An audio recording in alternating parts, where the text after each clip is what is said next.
After lending my sister thousands to save her business, she blocked me on every platform and posted, "Some people are so toxic, cutting them off was the best thing I ever did." When I confronted her in person, she slammed the door and said, "Your money doesn't buy you family." A year later, she was sleeping in her car and I was the only person who could help her. But didn't. I'm a quiet guy. Not shy, just not into drama. I work with my hands. I fix what's broken. That's what I've done my whole life, first in the house growing up, then in my trade, and unfortunately, in my family. For most of my life, I thought that's what family meant. You step in when others can't stand up. You cover their weak spots. You fix the leaks. But sometimes, the leaks don't come from outside. They come from the inside, rotted out by lies and self-pity. And sometimes, the people you're trying to save are the ones drilling the holes. That's what happened with my sister, Danielle. We grew up in Spokane, Washington. Mom raised us mostly on her own. Dad split when I was 11, Danielle was 6. I took that hard, but I made peace with it. Danielle? Not so much. She always chased something. Approval, success, the next big thing. Every year, she had a new hustle. Etsy shops, pop-up boutiques, even MLM crap at one point. I thought she'd grow out of it. She didn't. In 2021, she opened the Golden Bean, a little cafe on the edge of downtown Spokane. It looked nice. Real cozy, that fake boho style. Wicker chairs, local art, herbal teas. She posted non-stop about being a girl boss and manifesting abundance. I didn't get it, but I showed up. I supported her. Bought coffees I didn't want. Left 5-star reviews. When she ran into money trouble, which didn't take long, she came to me.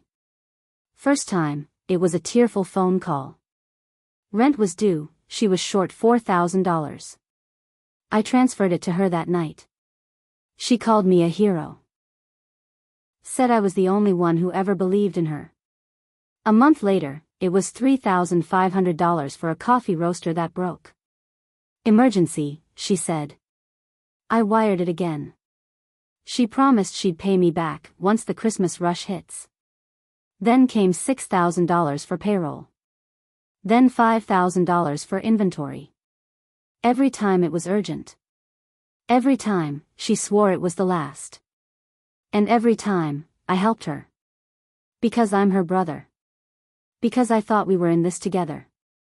I kept a Google sheet. Total, $18,500. She didn't offer a payment plan. I didn't push one. I thought trust went both ways. Around Thanksgiving, she went quiet. Texts took longer to get replies. Calls went to voicemail. I figured she was busy. Holiday season, after all. Then I tried tagging her on Facebook. Her profile was gone. Same with Instagram. LinkedIn, even. At first, I thought she deleted everything. But then my buddy Rich, who follows her, pulled up her page just fine. She hadn't gone dark. She just blocked me. I didn't want to jump to conclusions. Maybe there was a misunderstanding. Maybe she got hacked. Then Rich showed me the post. It was a selfie of Danielle outside her cafe. Big smile, holding a latte. Caption said, "Some people are so toxic, cutting them off was the best thing I ever did. Protect your peace, queens." I stared at that screenshot for a long time. Toxic. She called me toxic. The man who gave up almost 20 grand to keep her dream alive. I didn't sleep that night. My brain was spinning. Was I missing something? Did I do something to deserve this? The next day, I drove to her shop. It was midweek, slow hour. A couple customers sat inside. I walked in like any other person. She was behind the counter. Her face dropped when she saw me. She didn't say hi. Didn't ask how I was. She just came around and pulled me aside. Outside, near the alley, she crossed her arms. "Danielle," I said, "we need to talk." Her voice was cold. "You shouldn't be here." "What the hell's going on? You blocked me? Called me toxic? After everything she cut me off. Your money doesn't buy you family." My stomach dropped. I blinked. "Excuse me?" "You heard me." She said it louder. "Your money doesn't buy you family. You think just because you helped me, you get to control me?" I stood there stunned. "Control you? I haven't asked you for a damn thing." She didn't care. She shook her head like I was the crazy one. "I don't owe you anything. Not my time. Not my presence. Especially not my peace." And with that, she stormed back inside. Slammed the glass door so hard the hanging lights rattled. A customer looked up, then went back to sipping their drink. I didn't go back. I didn't try again. I didn't even talk to our mom about it, who Danielle also ghosted, by the way. That was the start of the year-long silence. I worked. I healed. I stopped checking her social media. I didn't forgive, but I got quieter. Resigned. She wasn't coming back. Not the Danielle I grew up with. Then came winter. Early January. Cold as hell. I stopped at a Chevron just off Division to fuel up. While filling my tank, I noticed a car parked near the edge of the lot. Old Corolla. Rusted hubcap. Windows fogged. Then the driver door opened. Danielle stepped out. She looked wrecked. Hair matted, face pale. She was wearing 2 coats and fingerless gloves. Her eyes were dull, sunken. She saw me instantly. Her face froze. No tears. No smile. Just shock. I said nothing. I got back in my truck, finished pumping gas, and drove away. That was 3 months ago. I haven't seen her since. And I haven't regretted a single second of keeping my window rolled up. After I saw her at that gas station, I thought that was the end of it. I figured she'd hit rock bottom, maybe reach out, maybe not. I wasn't holding my breath either way. Then, about 2 weeks later, Mom called me in tears. I hadn't spoken to her much since Christmas. She always tried to stay neutral in family stuff, but even she had been burned by Danielle. Apparently Danielle had borrowed money from her, too. Only a few thousand, but still. When Mom asked about repayment, Danielle called her emotionally manipulative and said she was setting boundaries. Anyway, this time, Mom was crying because Danielle had called her from the ER. She'd gotten bronchitis, stayed in her car for days in below freezing temperatures, and ended up getting taken to Sacred Heart by a bystander who found her passed out in her car outside a Walmart. She's got nowhere to go, Mom sobbed. Her car might get towed. Her phone's off. She needs a place to stay. I asked the question carefully. "And, you want me to help?" There was a long pause. "You have a house. A spare room." She said she doesn't feel safe staying with me. She's ashamed, Nate. I took a deep breath. I was in my workshop, cleaning up. My hands were shaking, even though I wasn't cold. She said I was toxic, Mom. She blocked me. Mocked me publicly. Treated me like garbage. You want me to let that same person sleep in my house? She's your sister, Mom said quietly. I didn't respond. She added, I just want her to live. That part stuck with me.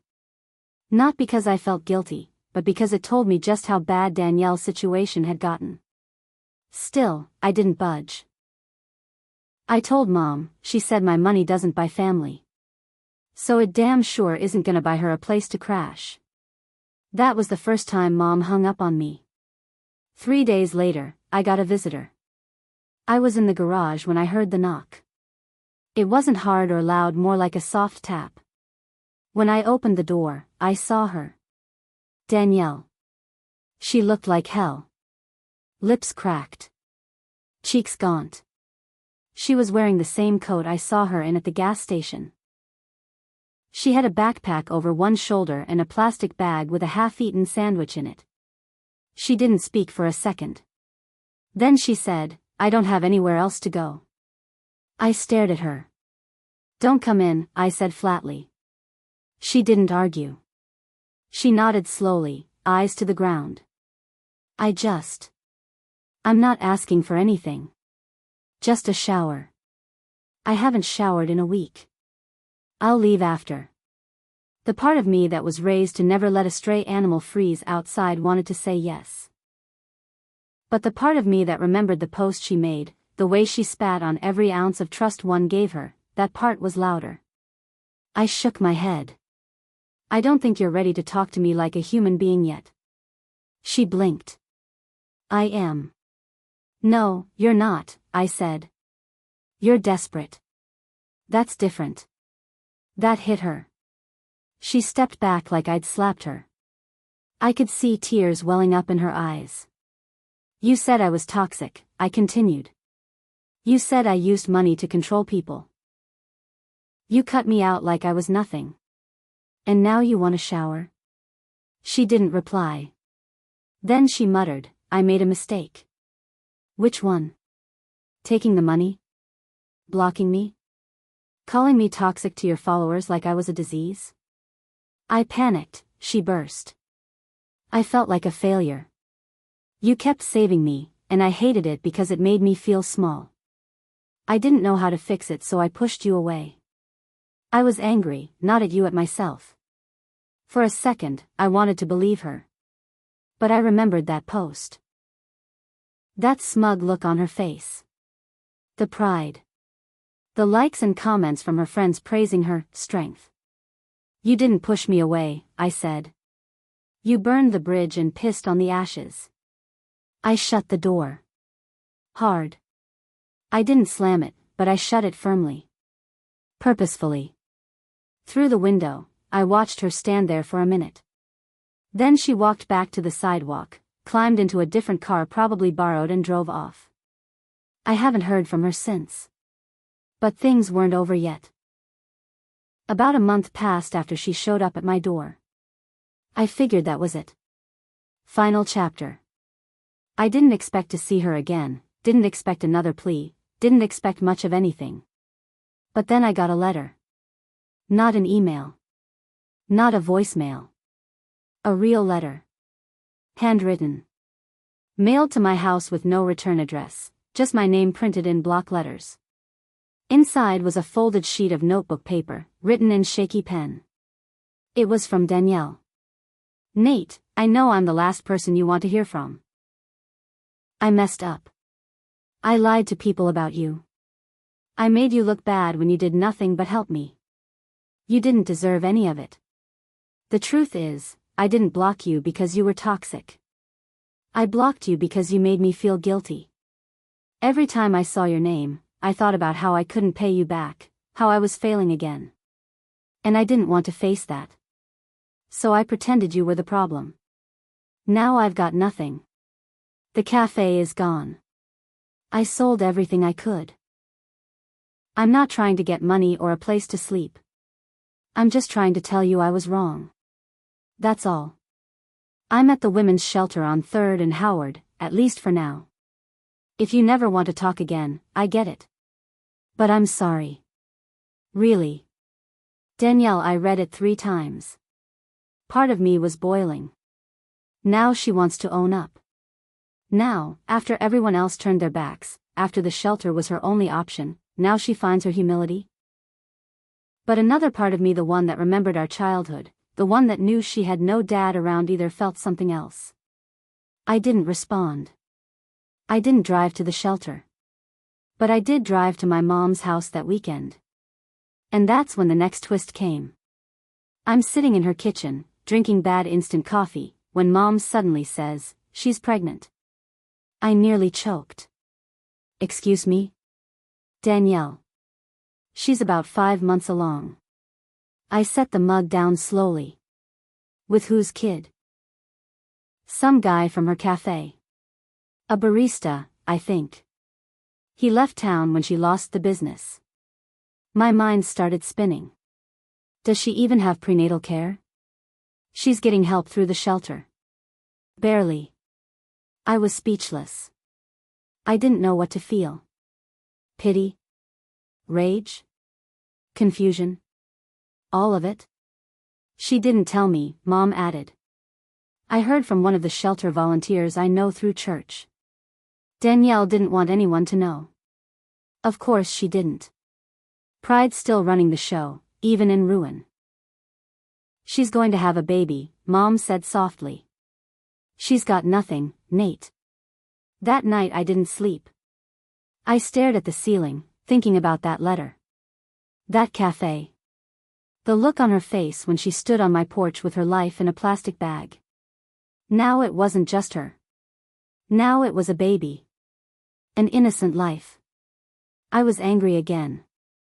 Furious that she had created this situation. Furious at how she treated people. Furious at how she used guilt like a crowbar, leveraging pity to squeeze her way back in. But mostly, I was afraid. Because if she kept spiraling, that baby would suffer. And I wasn't sure if I could just watch it happen. The following week, I drove to the shelter. I didn't tell anyone. I didn't even plan to go. I just found myself turning onto 3rd Avenue after a job. My stomach was tight. I felt like I was about to visit a grave, not a living person. The shelter was plain. Brick, cold-looking. A security guard at the front. I asked for Danielle. They made me wait 15 minutes. She came out slow, holding her stomach. 5 months along. No makeup. Hair in a bun. Hollow eyes. She didn't look surprised to see me. I didn't come to fix anything, I said right away. I'm not bringing you home. I'm not giving you money. I didn't ask, she replied. I nodded. Good. There was a long silence.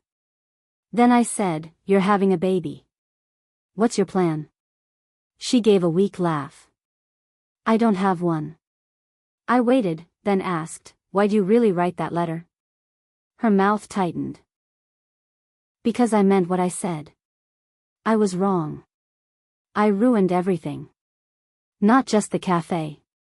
Not just our family. Everything. You didn't just ruin it, I snapped.